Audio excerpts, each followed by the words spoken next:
Muito bem, queridos, abra sua Bíblia na carta de Paulo aos Romanos, capítulo 16. Carta de Paulo aos Romanos, capítulo 16.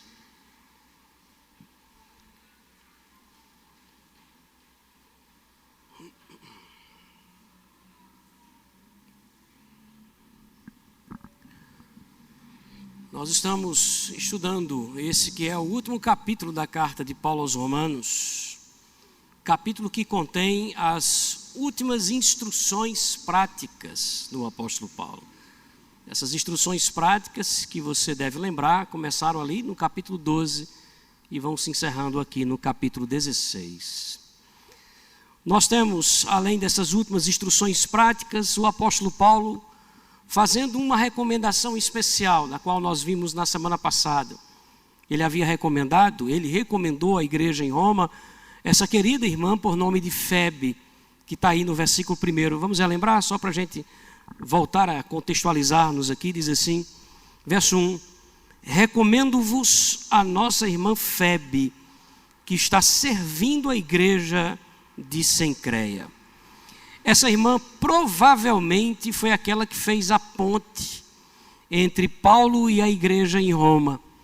Certamente ela foi aquela que levou a carta, essa preciosíssima carta de Paulo, à igreja aos romanos. E por isso, citada aqui por ele de uma forma tão especial, e nós vimos as lições que pudemos extrair no domingo passado a respeito desse texto. Logo em seguida, logo depois de recomendar essa amada irmã, o apóstolo Paulo vai fazer uma série de saudações pessoais. É uma carta comum, irmãos.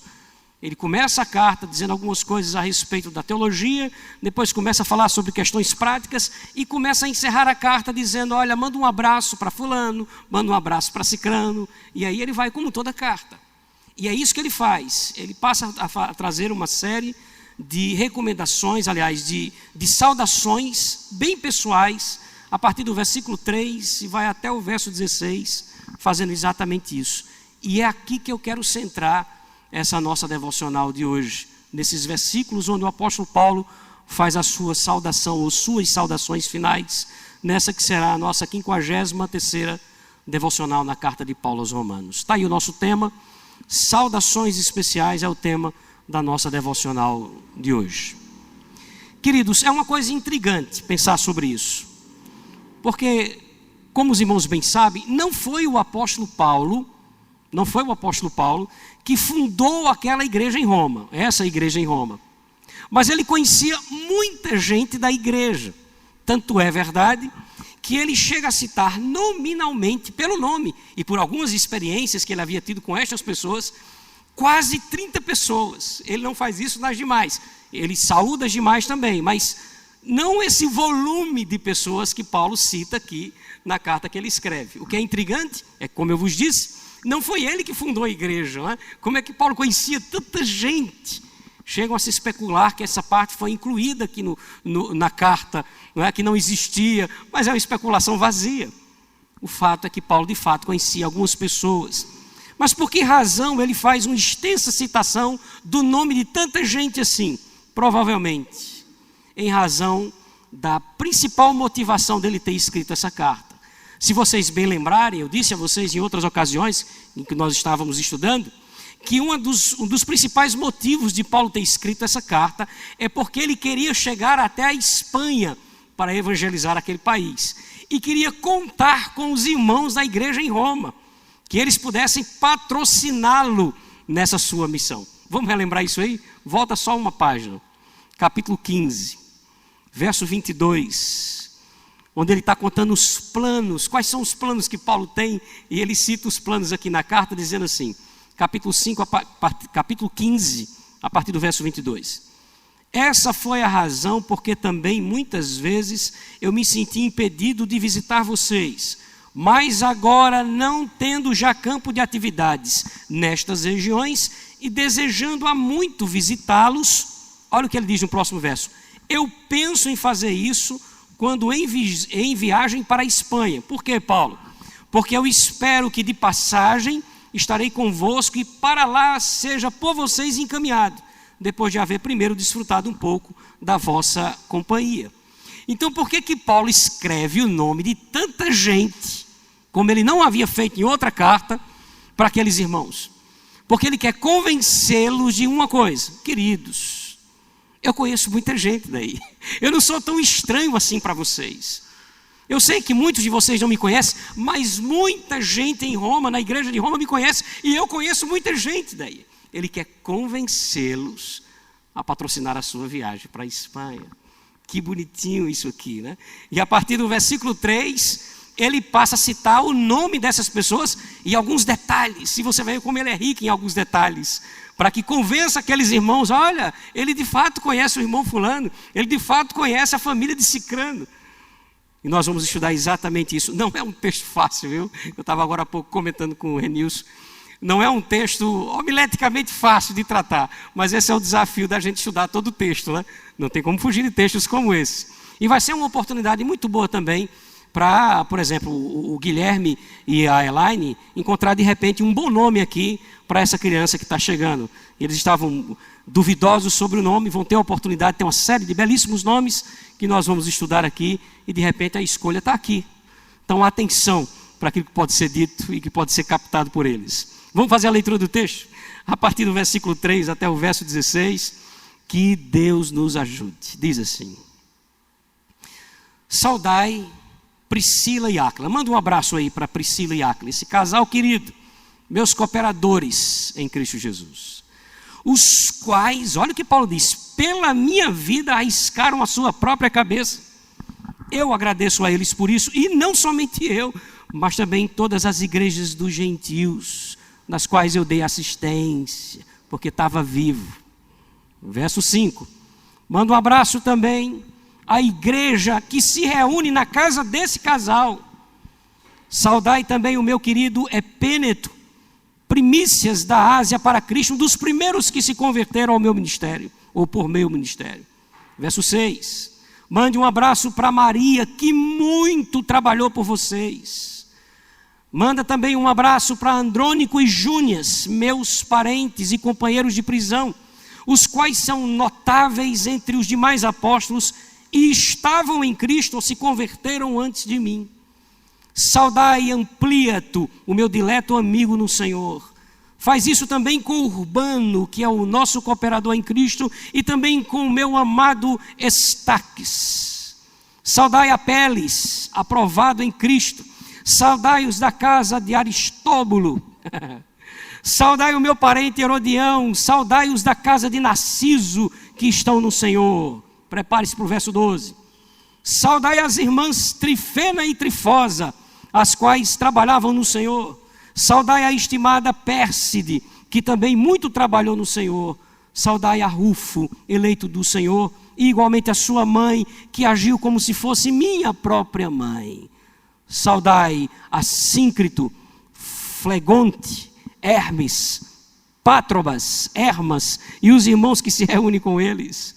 Saudai Filólogo, Júlia, olha Júlia aqui e ali, Nereu e sua irmã, Olimpas e todos os santos que se reúnem com eles.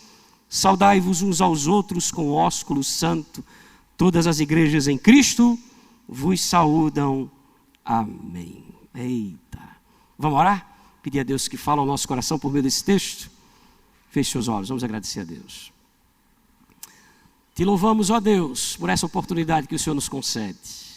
Mas rogamos a tua bênção sobre a nossa vida, para não apenas entender o que esse texto pode nos mostrar de lições, mas que possamos, extraindo essas lições, nos sujeitar à tua vontade, para o louvor da tua glória. Trabalhe em nossos corações, ó Deus, enquanto nós meditamos em tua santa palavra, em nome de Jesus. Amém. Vamos lá? Temos uma série de pessoas aqui para serem faladas, não é? Em primeiro lugar, ele cita um amado casal que marcou a sua vida. Verso 3, saudai Priscila e Áquila, meus cooperadores em Cristo Jesus. Cooperadores não apenas no trabalho evangelístico, mas muito provavelmente cooperadores, porque esse casal trabalhava como Paulo, construindo tendas. Há quem diga que provavelmente eles se associaram a Paulo em algum momento também nesse serviço. Mas não foi só isso. eles se destacaram de uma maneira especial na vida de Paulo. Olha o que diz o verso 4. Os quais pela minha vida arriscaram a sua própria vida. Eles arriscaram a vida por Paulo. Em algum momento do ministério e na vida de Paulo, esse casal arriscou a própria vida para salvar a pele de Paulo. E a gente sabe que Paulo passou por maus bocados. E um destes, livre por causa desse casal. E obviamente, uma vez Paulo estando vivo, ele pôde dar continuidade ao seu ministério evangelístico, especialmente no meio dos gentios ou dos não-judeus, não apenas evangelizando-os, mas implantando igrejas no meio deles. Por isso que quando Paulo vai agradecer, olha o que é que ele cita aí no finalzinho do verso 4. E isso lhes agradeço, não somente eu, mas também todas as igrejas dos gentios. Você entendeu isso?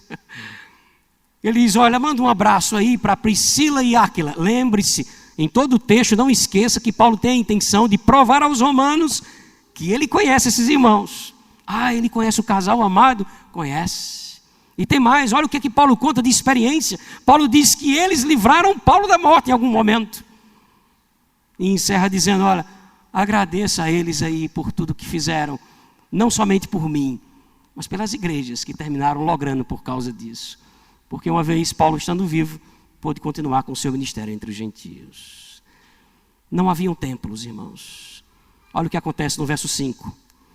Saudai igualmente a igreja que se reúne na casa deles.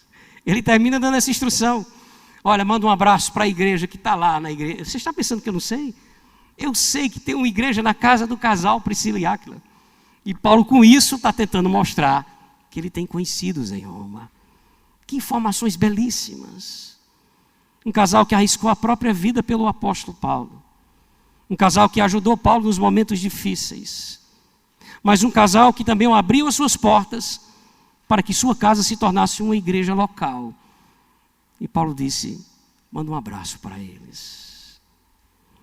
Queridos, ele continua citando mais uma pessoa conhecida, um querido amigo, que se converteu lá no início do seu ministério, muito provavelmente por meio de seu próprio ministério. Finalzinho do verso 5, ele diz assim, saudai o meu querido Epêneto, primícias da Ásia para Cristo. Mande um abraço para Epêneto. Deixa eu dizer uma coisa a vocês, romanos, se converteu lá no começo do meu ministério, faz parte das primícias da Ásia. E ele está convencendo eles, ele também conhece Epêneto. E aí ele continua. Na sequência, ele cita mais uma mulher que se destacou pelo serviço, e eu digo mais uma, porque a gente conta com Febe lá do verso 1, né? Mas veja essa Maria do verso 6. Saudai a Maria, que muito trabalhou por vós. Não simplesmente Maria que trabalhou por vocês, mas ele faz questão de dizer que muito trabalhou. E esse texto no original traz uma ideia de que ela se esforçou demasiadamente pelo serviço ao Senhor. Maria que se destaca pelo serviço. Paulo conhece Maria na igreja em Roma. Na sequência, ele cita mais dois irmãos. Versículo 7, ele diz assim, saudai Andrônico e Júnias. Aqui, queridos, há uma dúvida se Júnias era uma mulher ou um homem, porque esse nome, além de ser um nome feminino usado de maneira comum, também era uma espécie de abreviação de outro nome masculino. Não dá para saber.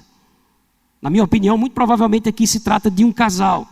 Mas o fato é que Paulo conhece o casal e dá informações precisas, para que a igreja entenda, eu conheço Andrônico e Júnias, viu?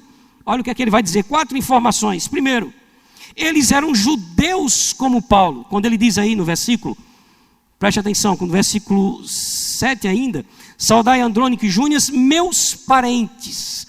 Muito provavelmente esses meus parentes, talvez até a sua tradução ajude, você a entender o que eu vou dizer aqui, diz respeito a serem compatriotas judeus. E ele está dizendo, olha, saudai a esses dois, porque eu sei que eles são judeus. E ele continua dizendo, foram presos comigo. Foram presos comigo. É como se Paulo dissesse, pergunta a eles isso aí. Pergunta se não foi verdade. Olha o que ele diz novamente. Andrônico e Júnias, meus parentes e companheiros de prisão. Não só isso, aí vem outra informação. Já conheciam os outros apóstolos. Já ajudavam os outros apóstolos em sua missão. muito provavelmente aqui a Pedro, e ele diz assim: os quais são notáveis entre os apóstolos. E uma última informação: já eram crentes antes de mim, quando ele encerra dizendo: e estavam em Cristo antes de mim. Você entende? Não basta ele dizer assim: manda um abraço aí para Antônio e Júnior. Não, ele cita algumas informações, para que eles entendam, ele conhece mesmo eles dois. Eles são judeus como eu, eles ficaram presos por causa do evangelho comigo, eles já eram conhecidos dos demais apóstolos e ajudaram inclusive a Pedro, e por fim, eles já eram crentes antes de mim. A riqueza de detalhes é exatamente, eu volto a dizer, para convencer os romanos de que Paulo conhecia de verdade todas essas pessoas que ele está citando aqui no texto. E aí ele continua, meus irmãos, mais um amigo, e agora não um amigo comum ou qualquer, mas um amigo que o texto vai deixar muito claro que era um amigo íntimo. Todos nós precisamos de amigos assim, não é? Olha o que diz o versículo 8: saudai Amplíato, meu dileto amigo no Senhor. O texto traduzido aqui como dileto amigo, o texto grego, traz uma ideia de uma amizade incomum. Seria isso no original, uma amizade especial. E o que é chocante para nós, irmãos, é perceber que esse nome que é citado juntamente com os próximos dois nomes que serão citados no próximo verso, como o nome de Urbano, que é citado abaixo, são nomes mais comuns aos escravos. Então é bem provável que Paulo esteja citando aqui alguns homens que estavam nessa posição, homens que são de uma situação social inferior, mas que são tidos por Paulo como grandes amigos. Ele diz assim: ele é meu amigo. Olha, eu tenho aí na igreja de vocês uma pessoa, sabe quando a gente diz assim, um amigo do coração, aquele que recebe a primeira fatia do bolo de aniversário? Pergunta a ele aí, ele me conhece, é um grande amigo, muito chegado. E Paulo o cita aqui, assim como cita Urbano e o próximo Estaques aqui no verso 9, quando ele diz: saudai Urbano, que é o nosso cooperador em Cristo. E aí ele continua citando mais um: e também o meu amado Estaques. Então, muito provavelmente, como eu disse, esses três nomes citados nesses dois versos eram nomes de pessoas que estavam numa posição muito inferior. E ele diz: mas são meus amados. E esse inicial aí que ele cita, o Amplíato, ele diz: esse é meu dileto amigo. Esse especialmente é aquele amigo mais chegado. Eu conheço eles, e eles estão aí na igreja de vocês. Eu quero que vocês percebam que eu não sou tão desconhecido assim. Eu conheço muita gente.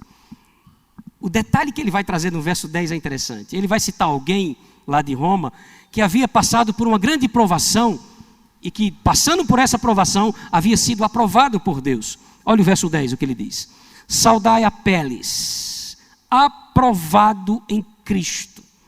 Certamente alguém que passou por uma experiência muito forte e que teve a sua fé aprovada pelo Senhor, e Paulo faz questão de dizer assim: ei, manda um abraço para Apeles, porque eu sei que ele foi provado, ele foi aprovado em Cristo. Para que eles entendam, ele conhece Apeles, e ele sabe o que aconteceu com ele. Paulo cita detalhes da vida desses irmãos, detalhes que marcaram sua história, mas não apenas irmãos tão simples assim.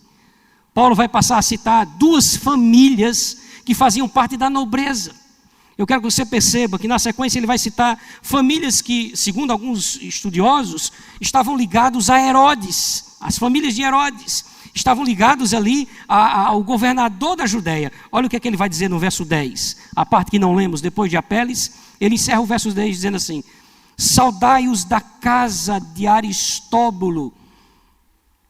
Quando ele diz assim, os da casa dele, ele não está dizendo que Aristóbulo se converteu, mas muito provavelmente muita gente da casa desse homem havia de fato se convertido. Manda um abraço para esses parentes dele. E quem é esse cara? Esse certamente era alguém próximo de Herodes. Não apenas ele, mas um outro judeu, que recebe inclusive o nome do imperador, aí na sequência, no versículo 11. Saudai o meu parente. Quando ele diz parente, é compatriota, como judeu, Herodião. E aí ele cita a segunda família nobre. Saudai os da casa de Narciso, que estão no Senhor. Esse Narciso, do mesmo jeito, não se converteu, mas tem gente da casa dele que se converteu. E ele manda um abraço para pessoas nobres, palacianas, pessoas que frequentavam o palácio, pessoas que estavam ligadas à corte. E ele diz, olha, manda um abraço para os escravos aí, e entre eles tem um amigo próximo do coração, mas manda um abraço também para esses crentes que vivem nessas casas chiques, que vivem no meio desse povo de destaque. Eu conheço todo mundo, eu conheço todos eles. Gente crente entre os nobres, entre os palacianos.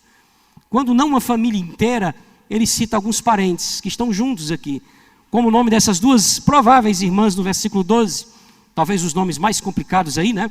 Mais esquisitos pelo menos, diz assim, saudai Trifena e Trifosa. São nomes estranhos para a gente, né? E por que não ser sincero, dizer que são nomes feios, né? Dava um bullying grande isso aqui, né? Mas soa estranho para a gente porque não são nomes de nossa cultura e nem escritos em nossa língua, não é? E por isso traz uma sonorização que é bastante estranha mesmo, né? Trifena e Trifosa aí. Mas há um destaque nessas duas criaturinhas do Senhor. Veja só o que ele vai dizer. Saudai Trifena e Trifosa, as quais trabalhavam no Senhor. E aí ele completa com mais uma mulher. E ele diz, saudai também a estimada Pérside, que também muito trabalhou no Senhor. Você escutou isso, não foi já? Lá no verso 6, quando ele citou Maria. Ele faz questão de dizer, e aqui, gente, é sério, o termo grego é trabalhou a exaustão, que se destacou. Sabe aquelas pessoas na igreja que alguém diz assim, vamos fazer isso e aquilo, bora. Quem pode ajudar? Liga para Maria, liga para Pérside, porque elas não se negam a ajudar. Está precisando hospedar, está precisando de ajuda, fala com essas mulheres. Não tem gente assim na igreja? Do mesmo jeito acontecia lá. E Paulo diz assim, eu conheço todas elas. Quer dizer que ele conhece as irmãs? Conhece as irmãs. E ele conhece Pérside. Ele sabe, inclusive, que ela se destaca exatamente pelo serviço que presta na igreja. Agora veja, na sequência, chegamos ao ponto mais intrigante. É de verdade. É tanto que, antes da gente seguir, eu quero que você apenas escute. Se você quiser abrir a Bíblia no texto que eu vou citar, mas eu vou ler um texto de Marcos, capítulo 15, verso 20 a 21. Marcos, aqui no seu evangelho, vai estar descrevendo no texto que eu me referi, esses últimos momentos de Jesus, onde ele vai tomar a cruz e vai seguir para o Gólgota. Escute a narrativa de Marcos, a narração de Marcos, para que você possa entender onde a gente quer chegar. Marcos diz assim, depois de terem escarnecido de Jesus, despiram-lhe a púrpura e o vestiram com suas próprias vestes. Então conduziram Jesus para fora com o fim de crucificá-lo. Obrigaram um homem chamado Simão Cirineu, que passava vindo do campo, pai de Alexandre e de Rufo, a carregar a cruz. Obrigaram Simão Cirineu, pai de Alexandre e de Rufo, a carregar a cruz. Qual é o destaque aqui? Marcos, quando escreveu o seu evangelho, ele estava em Roma. E ele escreveu o seu evangelho especialmente para a igreja romana, para a igreja em Roma. Outra coisa, quando ele escreveu isso, muito provavelmente escutando o evangelho, escutando os fatos do próprio Pedro narrando e ele escrevendo, ele escreveu o seu evangelho depois da carta aos Romanos. E aqui eu disse que é intrigante isso. Porque a gente tem uma impressão que quando você pega o Novo Testamento, ele é uma estante, porque nós temos muitos livros, né? Ele é como se fosse uma prateleira colocada numa ordem cronológica, por data. Qual foi o primeiro a escrever? Mateus, aí você bota lá. Qual foi o segundo? Marcos. O terceiro, Lucas. Depois, aqui pela data é João. Depois, pela data é Atos. Não foi assim. Lá está colocado numa ordem lógica. O nascimento de Jesus, a ação dos apóstolos, as cartas pastorais. Você está entendendo? Mas não numa ordem cronológica. Então, os evangelhos não foram escritos primeiro. Nem Mateus foi o primeiro evangelho a ter sido escrito. Marcos foi o primeiro evangelho a ter sido escrito. Mas isso só aconteceu depois de algumas cartas, entre elas, a carta de Paulo aos Romanos. E Marcos escreve de Roma para a igreja em Roma, que conhecia pessoas como essas que são citadas aqui. Olha agora para o texto, o versículo 13. Olha para a quem Paulo vai saudar aqui no verso 13. Manda um abraço para quem? para Rufo, eleito no Senhor. Você lembra do texto lá de Marcos? Quando ele diz, olha, quando Jesus estava saindo, os romanos obrigaram um homem chamado Simão Cirineu, não é? Que estava passando para o campo, pai de Alexandre e de Rufo. O que é que nos interessa essa informação? Para a gente não, para os romanos que iam ler o Evangelho, sim.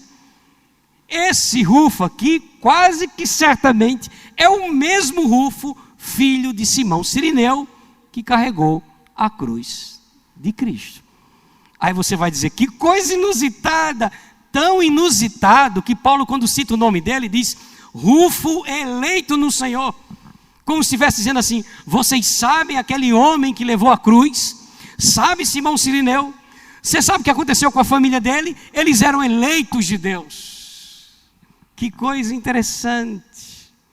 Talvez um detalhe que nem eu nem você sabíamos. Mas que aquele homem muito provavelmente chegou à fé junto com sua família. Mas não para aí, a surpresa não para aí. Olha o que é que Paulo vai dizer da mãe de Rufo, no caso da esposa de Cirineu, aí na continuação do verso. Verso 13, saudai Rufo, eleito no Senhor, e igualmente sua mãe, que também tem sido mãe para mim. O Evangelho é cheio de surpresas, não é? É cheio de surpresas. Quer dizer então que a mulher de Simão Cirineu, que ajudou Jesus a carregar a cruz, se tornou uma mãe para Paulo no ministério dele. Certamente acolhendo ele em casa, tratando as suas feridas, ajudando ele nos momentos difíceis. Pois é, mas não são assim as surpresas? Aqui e acolá a gente não chega com esse tipo de informação. Sabe que se converteu, tu não vai acreditar.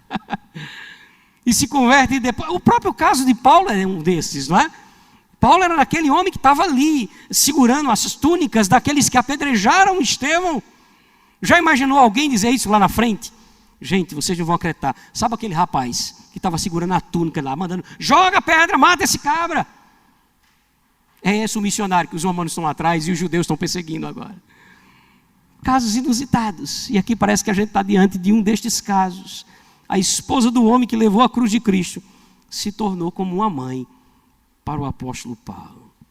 Na sequência, mais um grupo de irmãos que se reúnem como igreja na casa de um deles, é citado no verso 14. Saudai Assíncrito, Flegonte, Hermes, Pátrobas, Hermas e os irmãos que se reúnem com eles. Paulo está mandando um abraço para uma igreja local em Roma, e pelo nome deles. E eu fico imaginando a surpresa dos romanos lendo isso. Ele conhece aquela igreja? A igreja dos irmãozinhos lá, conhece. Está mandando um abraço para eles aqui. Uma família inteira, Paulo cita uma família inteira no versículo 15, que eram membros de uma igreja local na casa de outro irmão. Olha que nomes bonitos aí no verso 15. Saudai Filólogo, Júlia, que não é a de Simão e Ana, de Simon e Ana, Nereu e sua irmã. Aqui é uma família completa. Espera aí, ele conhece Filólogo e Júlia? Conhece. E os meninos também. Conhece todos eles. E aí ele continua. Olimpas e todos os santos que se reúnem com eles. Paulo cita no mínimo aqui 3 igrejas. A igreja na casa do casal inicial lá, Áquila e Priscila, e aqui cito mais 2. E pelos nomes dos irmãos que se reúnem lá, eu conheço essa família inteira. Filólogo, Júlias, os meninos, Olimpo, eu conheço todo mundo. Eu quero convencer vocês de que eu não sou estranho para a igreja. E que a igreja não é estranha para mim. E aí Paulo encerra, dizendo isso aí que está no versículo 16. Saudai-vos uns aos outros com ósculo santo. Ósculo santo era o beijo entre os irmãos. Algo muito comum àquela cultura, obviamente, mas que trazia uma expressão de afeto e de amorosidade. Então o que é que Paulo quer dizer? Qual é o princípio aqui? Obviamente que esse princípio é o que deve ser observado por nós e não o ósculo santo. Nossa cultura não é igual. Mas qual é o princípio que fica com isso? É o de manter a fraternidade de forma afetuosa, de ter um carinho respeitoso, o que ele chama de santo, uns pelos outros. É como se Paulo estivesse dizendo assim, olha, depois disso tudo, mandei um abraço para todo mundo, mando um beijo para essa turma. E vocês precisam se tratar exatamente assim, com carinho, com fraternidade, com amorosidade. E aí ele encerra dizendo, olha, e as igrejas aqui também mandam um abraço para vocês. Finalzinho do verso 16. Todas as igrejas de Cristo vos saúdam. Amém, irmãos? Que texto. E você deve estar olhando para o seu boletim e diz, pastor, onde é que eu anoto aqui? O senhor não disse ponto algum, né? Pois é, irmãos, o apóstolo Paulo está convencendo a igreja dos romanos de que ele não é tão estranho assim para aquelas pessoas. Eu conheço todos eles. Sabe aquele irmão que teve aquela experiência e que Deus o aprovou? Eu conheço ele. Eu tenho amigos íntimos aí entre vocês. Áquila e Priscila deram a vida por mim, queridos. Eu conheço gente de igrejas inteiras que estão na casa desses irmãos. Conheço essas irmãs que servem a vocês. Conheço esse casal que serviu aos demais apóstolos, que foram crentes antes de mim e que foram presos comigo. Nós nos conhecemos ali na prisão por causa de Cristo Jesus. Eu conheço muita gente. Paulo quer ir para a Espanha com a ajuda dessa igreja. Pastor, o que a gente tira de lições aqui? 2 observações a gente pode fazer para encerrar essa nossa breve e estranha devocional. A primeira delas, e agora sim, tome nota, anote no seu boletim. Primeira observação que a gente pode fazer é a importância da igreja na vida e no ministério pastoral. Eu espero você anotar. A importância da igreja na vida e ministério pastoral. Anote aí na lacuna do primeiro ponto. E a pergunta é, quem seria Paulo sem essas pessoas? Quem seria Paulo sem essas pessoas? Às vezes você vê o ministério de Paulo, né, aquele homem corajoso, dá-se a entender muitas vezes que é um homem solitário, né, um herói do evangelho, praticando sozinho tudo aquilo que ele está vivenciando, de experiências narradas em suas cartas. Não é bem assim. Quem seria Paulo sem pessoas que arriscassem a vida por ele, como Áquila e Priscila? Quem seria esse homem sem essas pessoas? Quem seria Paulo sem essas pessoas que se destacavam pelo serviço, como essa mulher chamada Maria, citada no verso 6, como essas 3 irmãs citadas aí no versículo 12? Porque quando ele diz que elas servem, certamente serviram também a ele. Quem seria Paulo sem amigos chegados, como esses que são citados nos versículos 8 e 9? Quem seria o apóstolo Paulo? Irmãos que acolheram a ele como se acolhe a um filho, como fez a mãe de Rufo, citada no versículo 13.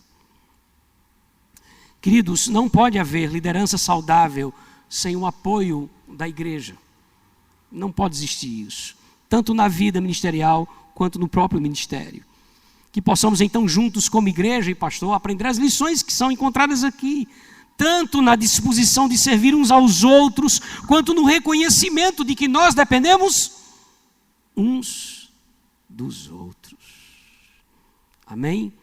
E possamos aprender essa lição. Segunda observação que a gente faz do texto, tome nota, por favor. O progresso do evangelho é operado por gente simples. O progresso do evangelho é operado por gente simples. Fazendores de tendas, mulheres servidoras, gente comum, você viu? Escravos, operários, empregados. Mas não só isso, também gente de destaque, gente ligada à corte, a governo, a Estado, famílias pobres, é verdade, e famílias ricas também, que tiveram a coragem de abrir suas casas para que elas se tornassem igrejas locais, quando templos não haviam. Que coisa! Eu sei que é verdade, que é importante a gente reconhecer os grandes homens de Deus, os grandes pregadores que nós costumamos citá-los de púlpito na história da igreja. É verdade isso. Mas, meus irmãos, é indubitável que Deus sempre se utilizou de pessoas simples para a expansão do seu reino. Sempre assim.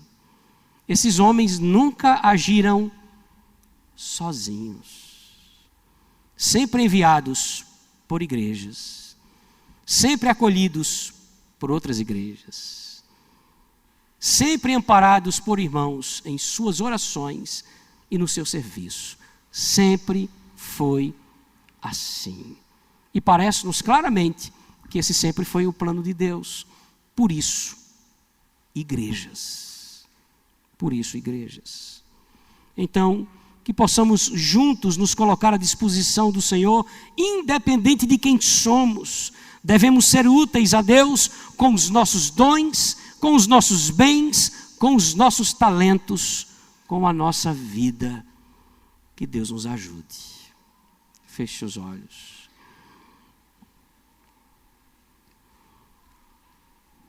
Igreja do Senhor, feitas de pessoas falhas, mas dispostas a ajudar, a viver, a amar, a crescer, a criar, a marcar a história. E foi isso que essa igreja fez. Paulo apela para essa igreja, dizendo: eu conheço muitos daí, e nos dá grandes lições de relacionamento entre ele e a igreja, de reconhecimento de dependência que ele tinha da própria igreja. Nos dá grandes lições de que Deus usa pessoas de todos os tipos, de todas as classes. Querido Deus, nós te agradecemos, Pai, por histórias tão bonitas, contadas e narradas pelos teus filhos, inspirados pelo teu Espírito, que certamente não foram colocadas aqui por acaso, mas que trazem lições ao coração da gente, que nos mostram, ó Deus, como o Senhor usou pessoas tão simples para carregar homens tão importantes como Paulo, para ampará-lo, para fazer com que ele chegasse onde precisava chegar com o Evangelho. Nós te agradecemos por isso, porque nós nos vemos dessas pessoas. Muitas vezes nós sentimos incapazes, inúteis, mas veja, Senhor, o Senhor nos faz aprender com isso. Nós te agradecemos, ó Deus, por tudo que ouvimos aqui. Nós te agradecemos pela maneira bonita como o Senhor nos ensina de forma tão descomplicada sobre essas verdades, sobre a nossa relação como pastor e igreja pastor, sobre o fato de que o Senhor nos usa com os nossos dons, bens, talentos, com a nossa própria vida. O Senhor conta conosco, mesmo sendo nós quem somos. Nós te agradecemos por isso, te agradecemos. E queremos te pedir em nome de Jesus, ó Deus, que as lições extraídas aqui de alguma maneira sejam guardadas em nossa alma e sejam aplicadas em nossa vida para o louvor da tua glória. Recebe a nossa oração de gratidão, de reconhecimento e de súplica, em nome de Jesus. Amém.